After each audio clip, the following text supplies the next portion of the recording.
Dari kejadian bencana di Sumatera, kita melihat dari pejabat sampai ke presiden berlomba-lomba melakukan pencitraan. Ada yang gotong-gotong karung beras di pundak, ada yang datang pakai tactical vest, nunjuk-nunjuk, ada yang melempar bantuan dari atas helikopter dan ujung-ujungnya jatuh ke bawah dan berantakan dan nggak bisa dipakai juga bantuannya. Lalu juga ada Bupati Aceh Tenggara yang jelas-jelas lagi di depan para pengungsi malah menjilat presiden dengan berkata Presiden Prabowo seumur hidup. Bahkan presidennya sendiri juga ngomong kata-kata yang menurut gua tidak tepat waktu dan peruntukannya dengan bilang mau menyikat maling-maling korupsi di depan para pengungsi. Yang akhirnya menjadi tanda tanya besar bagi masyarakat. Kenapa para politisi ini bukannya melakukan sesuatu dengan tepat, malah ramai-ramai melakukan pencitraan? Bukannya bekerja karena ada sebuah urgensi di sini, tapi malah sibuk acting di depan kamera.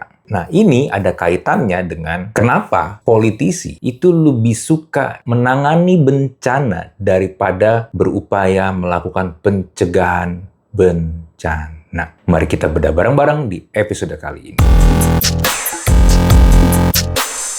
Kalau lu pernah melihat kalimat ini, every disaster movie start with the government ignoring scientists. Jadi sudah ada orang-orang, para ahli, para ilmuwan yang memberitahu kalau akan ada atau ada potensi bahaya bencana kalau tidak melakukan sesuatu. Contoh yang di Sumatera, deforestasi hutan yang ada di sana itu dilakukan demi untuk mengakomodir kebun-kebun kelapa sawit. Banyak ahli, bahkan masyarakat sudah raise this issue kalau cara tersebut akan menimbulkan dampak bencana karena air tidak bisa lagi terserap oleh hutan. Cuma, seperti yang kita tahu, presidennya sendiri juga berargumen kalau lah itu kan tanaman-tanaman juga bisa menyerap air. Betul, kelapa sawit itu adalah tanaman, tapi bukan tanaman yang memang berfungsi optimal untuk melakukan penyerapan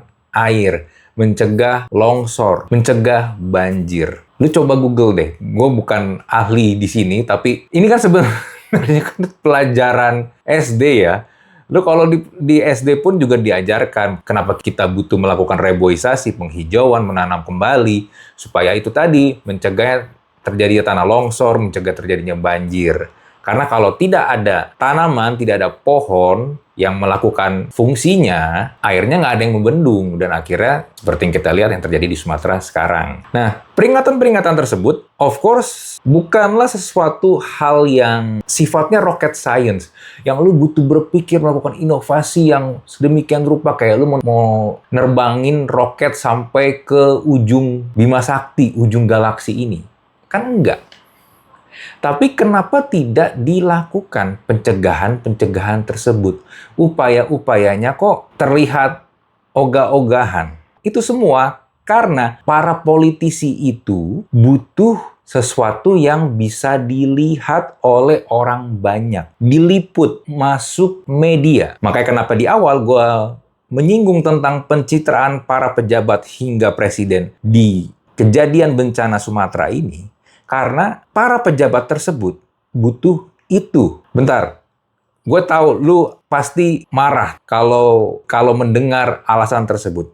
Tapi memang kenyataannya adalah para pejabat atau politisi ini, quote-unquote on purpose, lebih memilih untuk mendatangi tempat bencana daripada melakukan pencegahan. Karena pencegahan ini tidak terlihat. Kinerja mereka nggak ada yang melihat, nggak bisa diliput media. Kalau lu bisa mencegah banjir, lu bisa mencegah tanah longsor, lu bisa mencegah kebakaran hutan, ya udah, nggak ada kejadian apa-apa. Betul, ada sesuatu yang dicegah, ada sesuatu bencana yang tidak terjadi, tapi tidak terjadi apa-apa. Alam berjalan seperti sebagaimana mestinya. Kita pun sebagai masyarakat, tidurnya nyaman karena merasa semuanya sudah baik-baik saja secara sistem. Dan akhirnya karena nggak ada apa-apa, nggak ada yang bisa dijadikan berita. Yang nggak ada yang bisa dijadikan drama. Kan kalau nggak ada bencananya, nggak ada kan menteri yang sendirian di antara rombongan dia ngangkat karung di pundaknya. Nggak ada kan anggota DPR yang nunjuk-nunjuk sambil pakai tactical face. Nggak ada.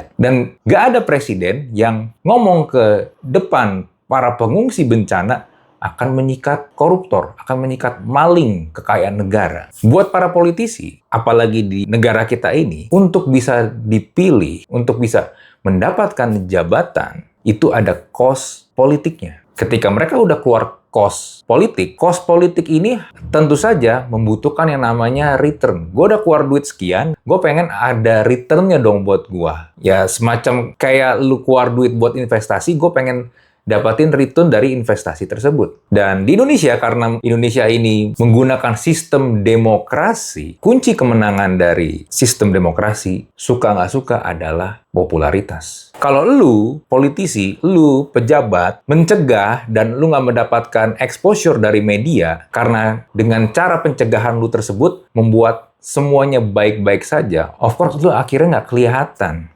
Tapi buat pejabat yang turun ke tempat bencana atau mendatangi orang ke pemukiman orang miskin atau apapun yang sifatnya ada drama di situ dan diliput media, para politisi ini bisa memainkan narasi bahwa mereka adalah hero atau pahlawan. Walaupun mungkin ketika lagi di tempat kejadian ada masyarakat yang marah karena merasa pemerintah tidak becus melakukan tugasnya, tapi ada juga memang yang sebagian suka aja didatangi sama para pejabat dan disuruh untuk datang memberikan sambutan, melakukan keriuhan. Lu coba lihat deh yang video Presiden Prabowo bilang akan menyikat maling kekayaan negara. Di belakang dia, kalau nggak salah di sebelah kiri, lu lihat deh. Ketika Prabowo ngomong kayak begitu, ketika Prabowo lagi berpidato, ada salah satu tim dia yang begini-begini. Seperti memberi tanda supaya kalian kasih applause gitu loh. Kayak ini kan, tahu kan kalau misalnya acara-acara let's say kayak dahsyat kan ada ini.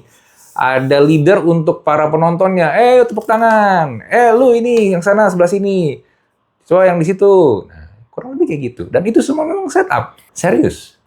Dan polanya makin kesini kan sebenarnya makin kelihatan ya. Polanya ya gitu-gitu aja. Ketika akhirnya terjadi bencana, pejabat yang bertanggung jawab terhadap kejadian tersebut maju, ngomong ke media, minta maaf. Lalu meminta para korban untuk tabah, untuk bersabar kalau ini adalah cobaan, ya lalu udah bagi-bagi bantuan. Lalu poin berikutnya, terkait anggaran. Jadi di APBN atau APBD itu ada yang namanya belanja tidak terduga. Jadi memang ada satu pos yang disiapkan kalau ada kejadian yang tidak terduga, seperti bencana di Sumatera ini. Cuma, uang dari anggaran ini itu baru bisa dicairkan kalau memang ada kejadian dan statusnya sudah ditetapkan sebagai darurat atau bencana daerah maupun bencana nasional. Yang sebenarnya sudah terlambat karena bencananya udah kejadian, udah ada korban. Ya,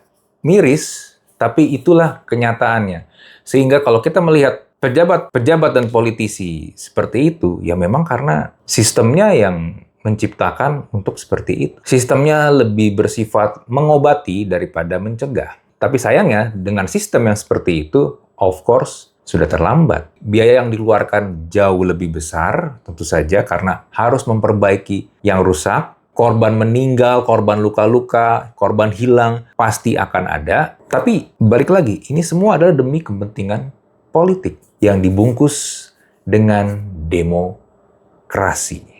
Di mana menurut gua, ini gua ada obrolan dengan salah satu teman gua dari Best Indo, Mr. Buzzer. Dia punya channel YouTube juga. Gua belum lama ngobrol sama dia di podcast gua tentang demokrasi Indonesia yang sebenarnya tuh semu. Kita ini seakan-akan seperti negara demokrasi. Masyarakatnya merasa ini adalah negara demokrasi karena setiap 5 tahun sekali kita diberikan hak pilih untuk memilih presiden dan wakil-wakil di DPR maupun DPRD. Tapi ya udah, di situ doang sebenarnya. Karena ketika mereka sudah terpilih, day to day ini, seperti sekarang ini, buat mereka, kita nih, gua, lu, dan masyarakat yang lain, itu sebenarnya hanyalah angka. Kita tuh sebenarnya hanya dijadikan komoditas suara. Mau berulang kali ada kejadian bencana seperti ini, ada korban berjatuhan, ada yang meninggal, ya udah, buat politisi, kita ini cuma angka, bukan nyawa. Makanya menjadi tanda tanya besar untuk para politisi. Political will mereka ini sebenarnya apa? Kalau janji-janji setiap kampanye adalah untuk rakyat, untuk masyarakat, tapi ketika sudah terpilih, jauh sekali dari janji-janji tersebut, ya bisa dibilang memang political will-nya bukan untuk masyarakat, bukan untuk kemajuan negara ini bersama-sama, tapi memang hanya untuk kepentingan dirinya sendiri, pun kepentingan partai. Karena kalau memang mereka peduli dengan masyarakat, political will mereka nggak akan seperti sekarang ini, yang kalau udah ada bencana, baru turun. Tapi kalau nggak ada, ya udah. Dan karena hal ini juga pada akhirnya membuat orang-orang yang sebenarnya punya kompetensi yang lebih baik untuk mengisi pos-pos di pemerintahan, akhirnya kan pada mental. Pernah ada masa kementerian-kementerian kita itu diisi oleh orang-orang yang memang punya kompetensi di bidangnya, tapi seperti yang kita lihat juga, akhirnya mereka mental kan. Karena kenapa? Karena mereka menolak atau tidak menyetujui rencana-rencana atau ide-ide yang diminta atau diusulkan oleh mereka yang punya posisi lebih tinggi. Simple Pak Jonan deh. Ketika dia tidak menyetujui proyek kereta api cepat Jakarta-Bandung, apa yang terjadi? Ditendangkan. Padahal beliau ini punya rekam jejak, punya reputasi, membuat KAI yang dulu manajemen keretanya tuh sangat-sangat buruk menjadi sekarang. Ini adalah warisan dari beliau yang melakukan perombakan. Tapi orang yang seperti Pak Jonan ini adalah orang yang tidak populer, yang tidak disukai di dalam sistem demokrasi negara kita sekarang ini. Karena itu tadi, political will-nya berbeda. Yang satu memang ingin memperbaiki, ingin mengubah sistem supaya lebih baik untuk kepentingan bersama, tapi lebih banyak yang menyukai untuk kepentingan dirinya sendiri maupun partai. Karena panggung, baik itu dalam bentuk bencana seperti di Sumatera, ataupun kejadian-kejadian atau peristiwa-peristiwa yang lain, itu adalah exposure buat mereka nanti dipilih untuk next pemilihan.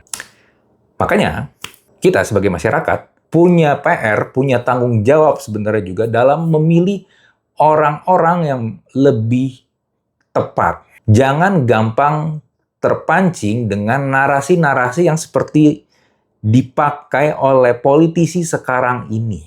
Kalau kita lihat di sosial media, kita lihat di TV, kita lihat di media apapun itu, come on, it's by design. Semuanya itu sudah di-set up kok. Apakah benar-benar tulus? I don't know. Maybe ada ketulusan di situ, tapi lebih besar porsi untuk mencari panggung.